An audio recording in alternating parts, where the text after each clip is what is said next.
And as we've been reporting, former Trump campaign advisor Roger Stone is the latest person to be indicted in the Russia investigation. Special counsel Robert Mueller has charged Stone with 7 counts. President Trump questioned the charges of lying against his longtime advisor in a tweet Saturday morning. Here's CBS News Chief Justice and Homeland Security correspondent Jeff Begays. As protesters chanted, "Lock him up," Roger Stone channeled Richard Nixon and then promised he would be vindicated. There is no circumstance whatsoever under which I will bear false witness against the president, nor will I make up lies to ease the pressure on myself. Stone is charged with 5 counts of lying, 1 count of obstruction of justice, and 1 count of witness tampering. The most damaging allegation: that Stone shared information directly with the Trump campaign about WikiLeaks' release of Democratic emails hacked by Russia. I actually have communicated with Assange. In the summer of 2016, Stone bragged about his connections to WikiLeaks founder Julian Assange. According to court papers, a senior Trump campaign official was directed to contact Stone about what other damaging information WikiLeaks had on Democratic candidate Hillary Clinton. Then, in October of 2016, just weeks before the election, WikiLeaks posted emails from Clinton's campaign chairman, John Podesta. The indictment says Stone received a text from an associate of a high-ranking Trump campaign official saying, "Well done." Prosecutors allege Stone went on to lie about his WikiLeaks contacts when he testified before congressional committees investigating Russia's interference in the election. Were you aware Roger Stone was updating your campaign on WikiLeaks? President Trump did not answer questions about Stone on Friday. White House Press Secretary Sarah Sanders dismissed the charges. This doesn't have anything to do with the president, doesn't have anything to do with the White House. But the indictment mentions multiple unnamed Trump campaign officials who were in contact with Stone about WikiLeaks. The filing does not name the person who allegedly directed one senior campaign official to talk to Stone about WikiLeaks releases. While continuing his defense on cable news networks last night, Stone said President Trump was not involved. And then watching reporters jump to conclusions, Tucker, and say, oh, well, the Trump campaign official who directed Stone to find out about WikiLeaks was Donald Trump. No, it was not. And Jesse Weber joins me now. He's an attorney and a host of the Law and Crime Network. So, Jesse, when you heard about these indictments with Stone, what stood out to you?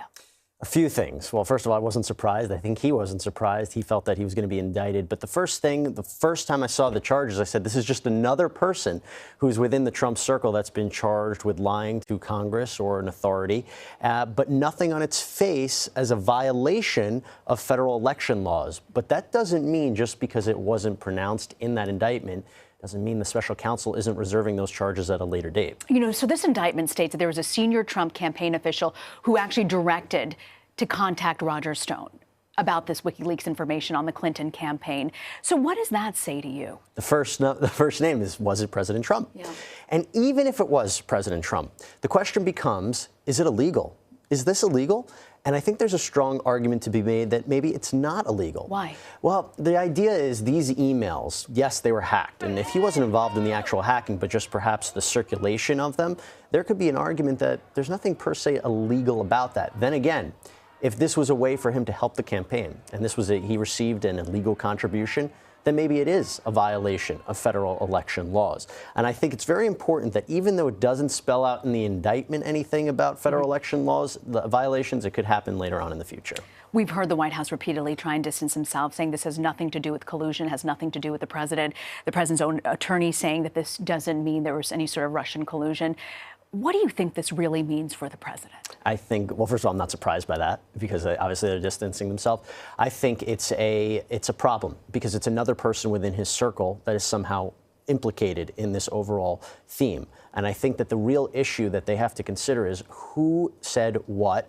And does Robert Mueller have evidence of this? Now, Jerome Corsi has said, based upon his communications with the Mueller team, he has a lot of information that people should be really worried about. And I think President Trump and his attorneys really have to look at this indictment hard and have an understanding of what was said and to whom. You know, Roger Stone has come forward and said that this is all about theatrics. What do you make of the way this raid went place, early morning raid? You know, this is considered a white-collar crime, right? Yeah. Am I wrong? And is this typically the way it goes down? No one trusts him. That's the problem. He has been known for years as being a political trickster. He's been accused of being a liar multiple times. He's been charged with lying. Do they really believe that he was going to show up and just give himself in? No. Clearly, so many people went there. There was such a raid because they wanted to make a point that this guy, you can't trust anything that he says. And I think that's a big point to be made there. You know, unlike Paul Manafort, Roger Stone has a very different approach. He said, I'm going to fight this. And he's been very public. He hasn't shied away from the cameras since after the raid. What do you think is going to go down on Tuesday in that federal court? Well, here's the thing. Manafort tried to fight it, and he lost. I think people have to realize you can't underestimate Robert Mueller and his team. If they're going to bring an indictment on these charges, and if you just read the indictment as it is, it's pretty strong based upon the messages that we've seen in the charges that he lied. Then again, we've seen fights break out. What did he really mean in those communications? Does he have any evidence backing himself up? He's going to fight this. And one other thing to note, he says he's not going to testify against the president. But if you don't believe Roger Stone and anything that he says, do we believe that? So this is the question I always ask of our legal experts and you. Where is this investigation going? So I'll tell you one thing. It suspended the report for Robert Mueller. Every time you think it's coming out, when a new indictment hands down, it just extends the period. What I'm interested in knowing is if he's going to get any information from Roger Stone. And if he's not going to get any information from Roger Stone, is there going to be a future indictment for somebody, a high-ranking official in the Trump campaign? Is that the next indictment? His goal is to build as much information in his web of obstruction or whether or not there was collusion. So don't be surprised, as I say it, if we see some activity in the next coming weeks about a further indictment. Do you think the president's children are okay? It's hard to say. If anybody, the question keeps coming is Trump Jr. and that Trump Tower meeting. That is the biggest question. And remember, Robert Mueller has been charging multiple people with either obstruction or making false statements. If you ask me right now, the false statement charge could be the one that I'm most nervous about or if you're Trump Jr., the one to be most nervous about making a false statement either to Congress or the FBI. Jesse Weber, so grateful you could be here to break it down. Thank you. Thank you very much.